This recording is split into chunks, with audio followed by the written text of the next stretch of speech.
Halo, balik lagi dengan The Entertainment yang pada kesempatan kali ini akan membahas pertandingan Indonesia versus Myanmar dalam ajang AFF U19 Youth Championship.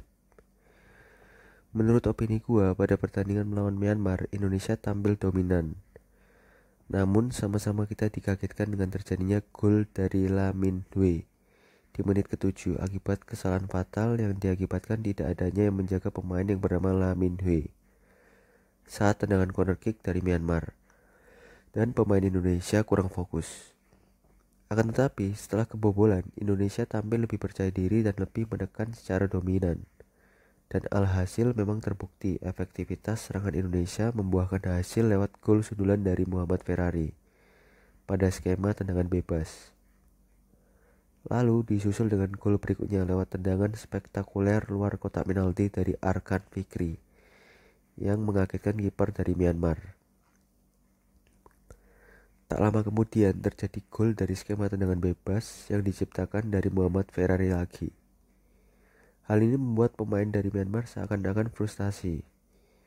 Dan terbukti terjadi gol terakhir sebelum babak pertama selesai, yaitu lewat aksi skill individu dari Arkan Fikri yang melewati beberapa pemain Myanmar dan memberikan passing counter attack yang cepat pada striker bernama Rabani Tasnim, yang berhasil dikontrol dengan sempurna dan ditendang secara powerful dan akurat.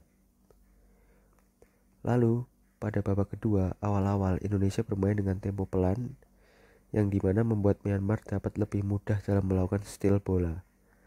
Dan hal ini tidak bisa dimanfaatkan oleh Myanmar, yang dimana serangan dari Myanmar tidak ada yang efektif. Indonesia mencetak gol lagi pada menit ke-73 dari tendangan Ronaldo Kuateh yang membuat Indonesia lebih aman lagi dan sekaligus mengkilling the game.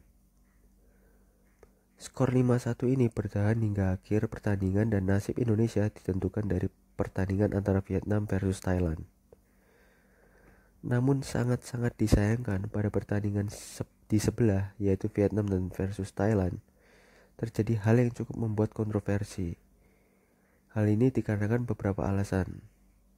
Yang pertama, sebelum kedua negara mencetak gol alias skor masih 0-0, kedua negara tampil dengan all out atau jual beli serangan. Namun setelah skor 1-1, kedua negara tampil seperti layaknya latihan sepak bola yang dimana hanya passing-passing pendek di daerah pertahanan.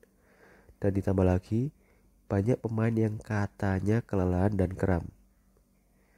Yang kedua, setelah gol dari Thailand, tak lama kemudian Vietnam mencetak gol sehingga skor menjadi 1-1. Hasil ini selain memberikan sikap yang tidak fair play, juga menimbulkan kontroversi yang patut dipertanyakan kejelasannya.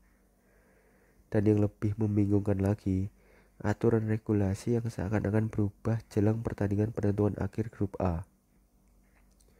Setahu saya, di AFF, walaupun junior sampai senior, itu memperlakukan dengan melihat sisi produktivitas dari tim jika memiliki poin yang sama di group stage. Akan tetapi, Indonesia harus menunjukkan kelasnya dengan bertindak sewajarnya saja. Indonesia harus menunjukkan negara yang bermain dengan fair play. Lagi pula, dengan tidak masuknya Indonesia ke semifinal akibat aturan baru head to head, tidak membuat Indonesia berada di bawah Vietnam dan Thailand. Namun justru sebaliknya. Dan saya sangat setuju dengan komentar dari Coach Sintayong bahwa saya kira Vietnam dan Thailand takut menghadapi Indonesia, dan terbukti dengan sebegitunya mereka sampai ingin membuat Indonesia tidak lolos. But yang paling terpenting adalah progres timnas Indonesia baik level junior sampai senior jelas nyata menunjukkan progres berdasarkan fakta-fakta yang ada, dan tetap fokus untuk kedepannya. Sekian, terima kasih.